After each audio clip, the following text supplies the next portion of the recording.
Welcome back to ABC General Hospital. Spoilers channel.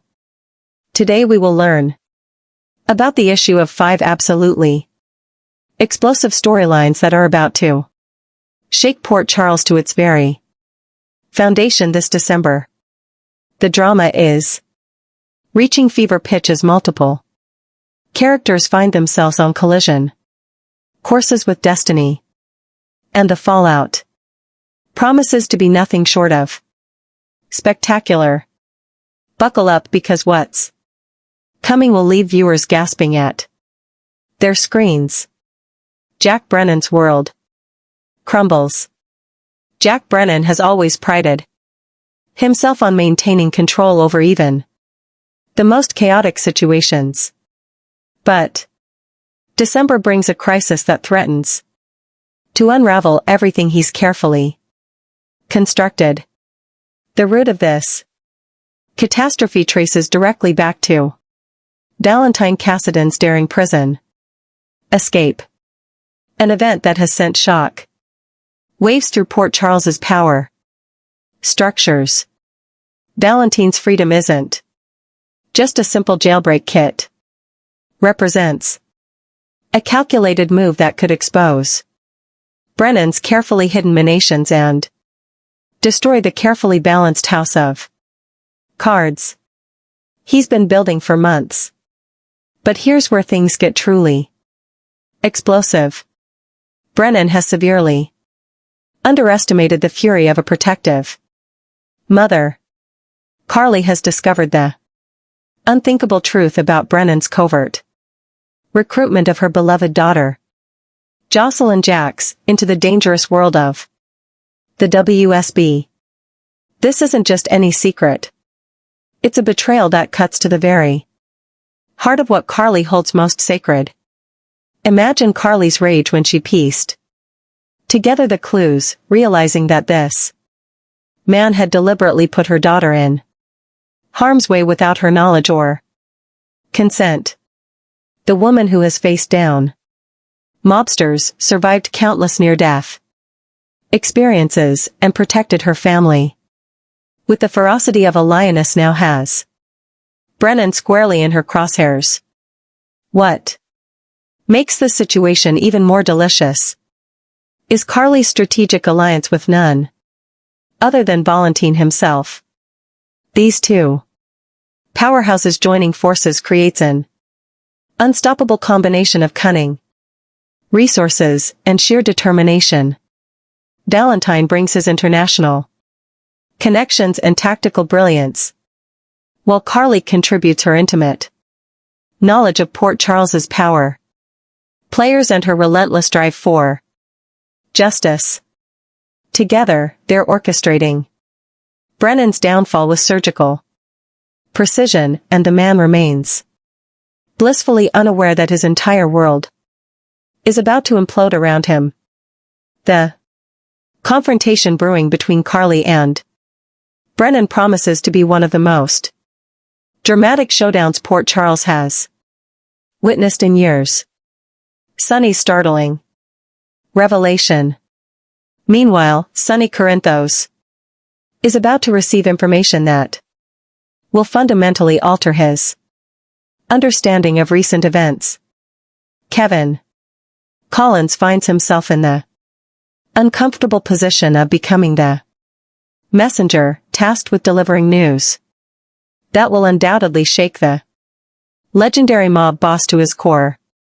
The situation stems from Laura Collins's decision to share crucial updates with her husband regarding the increasingly complex situation involving Professor Henry Hank Dalton and Sonny's unwitting involvement in circumstances far more intricate than anyone initially realized.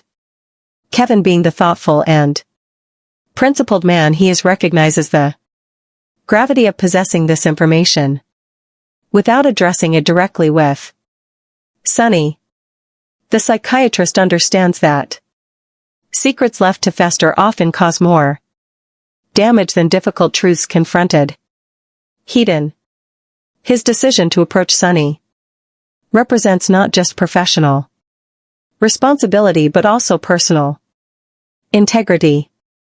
Kevin believes Sunny deserves to know exactly what forces are in motion around him and how the Dalton situation has evolved into something far more consequential than a simple academic presence in town. The moment of revelation will catch Sunny completely off guard. Picture the coffee mogul's expression shifting from casual attention to sharp focus as Kevin methodically lays out the full scope of what's transpired. Sunny's initial reaction, surprise at discovering Kevin has been brought into this tightly guarded circle of knowledge, will quickly give way to a more calculated assessment of the situation. The fascinating aspect here is that Sunny's respect for Laura and understanding of marital trust will prevent him from directing any anger toward her for confiding in Kevin. After all, Sunny knows better than most how the bonds between spouses sometimes supersede other loyalties, and he would never expect Laura to keep significant secrets from her husband. This conversation promises to set in motion a chain of events that will reverberate throughout Port Charles's power structure, dangerous sparks, and hidden hearts. The romantic landscape of Port Charles is about to become significantly more complicated when Britt Westben and Cody Bell find themselves in an unexpected moment of intense connection. These two characters share a complicated history filled with unresolved chemistry and unexplored potential, and December brings them together under circumstances that amplify every lingering feeling between them. Alcohol-fueled courage will likely play a starring role as inhibitions lower and suppressed attractions rise to the surface, creating a volatile mixture of desire and poor decision-making. The physical proximity and emotional intensity of their encounter will generate unmistakable sparks, the kind that observers can feel from across the room. But here's where the situation becomes truly messy. Molly Lansing Davis may witness this charged interaction between Britt and Cody, completely unaware that she's about to have her heart broken into pieces. What makes this particularly heartbreaking is the secret both Molly and Cody have been harboring. They've each developed genuine feelings for one another. Yet, both remain frustratingly silent about their emotions, trapped in that agonizing space between friendship and something more. The irony is almost painful. Molly has been so captivated by Cody that she's even modeled the rugged cowboy hero in her Old West-themed romance novel directly on him. Every brooding description, every act of quiet courage, every moment of unexpected tenderness in her fictional creation stems from her observations of Cody Bell. She's been pouring her feelings onto the page because she lacks the courage to speak them aloud. Now, imagine her devastation if she walks in on Cody, locked in an intimate moment with someone else, particularly someone as striking and confident as Britt. The emotional fallout could drive a permanent wedge between them before either has the chance to confess what they truly feel. Love in the shadow of danger.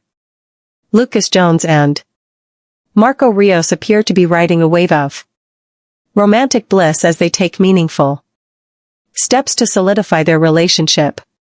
Lucas's recent decision to move in with Marco represents a significant milestone, symbolizing his readiness to build a shared future with someone he's come to care for deeply.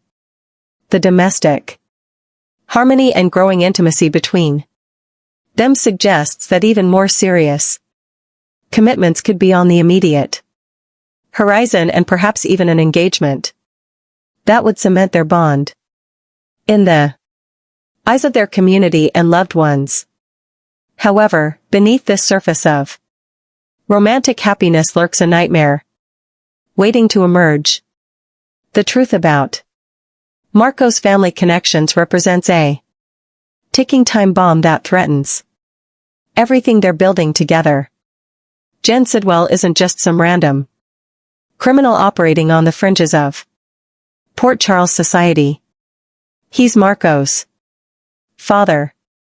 And Marco has been actively assisting him in ways that place Lucas in constant unrecognized danger. Every moment Lucas spends with Marco, every intimate conversation they share, every plan they make for their future together, unfolds while Lucas remains completely oblivious to the threats circling ever closer. Marco's predicament is genuinely tragic in its complexity. He's torn between loyalty to his father and love for Lucas, between family obligations and the desire for an honest relationship. The secrets Marco keeps aren't just minor omissions. They're lies of omission that could cost Lucas his life. The situation will reach a critical point when disturbing revelations surface at Windermere, the Gothic fortress of secrets, where so many Port Charles scandals have been exposed throughout the years. Whatever Lucas discovers, there has the potential to not only destroy his relationship with Marco, but also place him in mortal danger. The question isn't whether this truth will emerge, but rather when and whether Lucas will survive the revelation. Michael's alibi disaster. Michael Caranthos is careening toward a devastating disappointment. Completely unaware that his world is about to be turned upside down. His growing closeness with Justinda Bracken has progressed from casual attraction to genuine passion, with Michael beginning to envision a potential future with this woman who seemed to enter his life at precisely the right moment. The chemistry between them feels authentic, the connection deepening with each encounter, and Michael has been allowing himself to hope that perhaps he's finally found someone who understands him. But Justinda harbors a secret that will demolish everything they've been building together. On the crucial night of Drew Kane's shooting, an event that has Port Charles law enforcement working overtime to piece together timelines and alibis, Justinda told Michael a lie that he accepted without question. She claimed to be alone after their meeting at the bar that evening, a statement that seemed innocuous enough at the time, and provided Michael with what appeared to be a solid alibi. Michael trusted her completely, never imagining she had any reason to deceive him about something so significant. The devastating truth: Justinda was actually with Ezra Bull after leaving Michael that night. This fact transforms her statement from a simple untruth into a lie that directly impacts a police investigation and Michael's legal standing. Harrison Chase, ever the dedicated detective, is methodically gathering evidence that will prove Justinda's deception and systematically dismantle Michael's alibi. When Chase presents his findings, the careful story Michael has been relying on will collapse like a house of cards, leaving him exposed and vulnerable to serious legal consequences. The personal betrayal will cut even deeper than the legal implications. Michael will feel played, manipulated, and used exactly the kind Of emotional devastation that leaves lasting scars. When he finally learns the truth about Jacinda's lie, his fury will be volcanic. Every tender moment they shared will be recontaminated in his mind. Every sweet word reinterpreted as potential manipulation. Any dreams Jacinda entertained about a genuine future with Michael will be permanently obliterated the moment he realizes she lied about something so fundamental. The fallout will be swift, brutal, and absolutely final.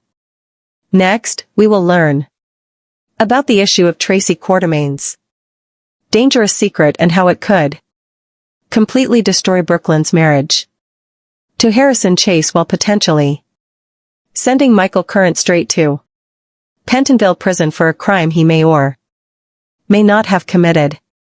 For months now, Tracy Quartermain has been carrying around a piece of information that could change everything in Port Charles. She's been sitting on a secret so explosive that it has the potential to tear apart families, destroy a marriage, and possibly send an innocent man to prison. On that fateful night when Drew Kane was shot and left bleeding in his own home, Tracy was there. She arrived at Drew's house at what authorities estimate was approximately 2 minutes after the shooting occurred, finding him barely clinging to life with a gunshot wound that could have easily proven fatal. Without hesitation, she called the paramedics and likely saved Drew's life with her quick thinking and immediate action. But here's what makes this situation infinitely more complicated and dangerous. Tracy saw someone else there that night. Someone who had every reason to want Drew Kane dead. That someone was Michael Corinthos. And his presence at the scene of the crime raises questions that Tracy has been wrestling with ever since. In those initial days following the shooting, when the investigation was just beginning and everyone in Port Charles was speculating about who could have pulled the trigger, Tracy found herself in an impossible position. She knew that Michael had been at Drew's house, but she didn't know why or for how long. The weight of this knowledge became too heavy to bear alone, so she made a decision that would haunt her for months to come. Tracy confronted Michael privately, choosing a moment when they wouldn't be overheard or interrupted. Her approach was cautious yet direct, driven by both concern for her family and a desperate need to know the truth. She asked him point blank if he had been the one to shoot Drew Kane, if he had let his anger and resentment toward the man who had an affair with his wife drive him to attempted murder. Michael's denial was immediate and seemingly sincere. He looked Tracy directly in the eyes and insisted that while he had been at Drew's house that night, he absolutely did not shoot him. He claimed he had his own reasons for being there. Reasons that had nothing to do with violence or revenge. Tracy, who has always prided herself on her ability to read people and detect lies, studied Michael's face carefully during this conversation. She watched for any telltale signs of deception and nervous twitch, an inability to maintain eye contact, hesitation in his voice, but found none. Michael appeared genuinely truthful in his denial, and Tracy, despite her initial suspicions and concerns, decided to believe him.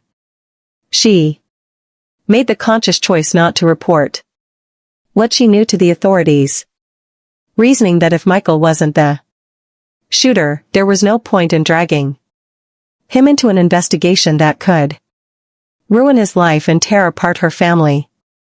Unnecessarily. Since that pivotal conversation, Tracy hasn't brought up the subject again with Michael or anyone else. She's kept this explosive secret locked away, telling herself that she made the right decision in trusting him. The topic has been buried so deep that it seemed like it might stay hidden forever, allowing life in poor Charles to move forward without this particular bombshell detonating. But recent events are about to force Tracy's hand and bring this long-buried secret roaring back to the surface in the most devastating way possible. Tracy has been out of town for an extended period, absent from Port Charles while she dealt with the monumental task of settling Monica Quartermain's estate and assuming ownership of the legendary Quartermain mansion, a property that holds generations of family history and memories within its walls. However, tragedy has a way of bringing families back together, and a medical emergency is about to cut Tracy's absence short. Her son Ned Quartermain has just suffered a massive heart attack that left him fighting for his life on an operating table. The doctors are performing emergency bypass surgery, racing against time to save him before permanent damage can occur to his heart muscle. This life-threatening situation means Tracy will be rushing back to Port Charles immediately, desperate to be by her son's side during this critical time. Her return couldn't come at a more complicated moment because it coincides perfectly with another major development in the Drew Kane shooting investigation. Alexis Davis, who has been working tirelessly to prove Willow Tate's innocence, has made the strategic decision to accept help from an unexpected source, Harrison Chase. Chase, who happens to be married to Tracy's granddaughter, Brooklyn, has his own suspicions about what really happened that night. He's conducting what amounts to an unofficial investigation into the shooting, driven by his unshakable belief that something isn't adding up about the official narrative. Chase is absolutely convinced that Willow is innocent, that she could not have and did not shoot Drew Kane. His conviction goes even deeper than that. He firmly believes that Michael Corinthos is the actual shooter and that Michael is deliberately framing his ex-wife for the crime, using her as a convenient scapegoat while he walks free. The timing of Tracy's return to Port Charles could prove catastrophic for multiple people. If she arrives back in town just as Alexis and Chase are ramping up their efforts to expose Michael's supposedly fake alibi, Tracy might feel an overwhelming moral obligation to reveal what she knows. She might conclude that she can no longer keep silent about seeing Michael at Drew's house that night, especially if she learns that an innocent woman might go to prison for a crime she didn't commit while the real perpetrator remains free. But Tracy won't want this information spreading to the authorities or becoming public knowledge. Instead, she'll likely choose to confide in the one person she trusts most in this situation, her beloved granddaughter, Brooklyn. Brooklyn has been caught in an increasingly uncomfortable position regarding Michael and Willow's situation. Just before Ned's heart attack consumed everyone's attention and became the family's primary focus, Brooklyn and Chase were engaged in a heated argument about this exact issue. The disagreement revealed deep fractures in their relationship, fundamental differences in how they view their Family loyalties versus justice and truth. Chase laid out his theory with the confidence of a seasoned detective, explaining why he believes Willow is completely innocent and why all the evidence points to Michael as the actual shooter who is now framing his ex-wife for attempted murder. He walked Brooklyn through his reasoning, showing her the inconsistencies in the timeline, the suspicious elements of Michael's alibi, and the motive Michael had for wanting Drew dead. Brooklyn listened to all of this with growing unease, not because she necessarily disagreed with Chase's detective work, but because of what his investigation meant for them personally. She learned that Chase had been conducting an unauthorized investigation into the shooting, examining evidence, and following leads on his own time, without official sanction from the Port Charles Police Department.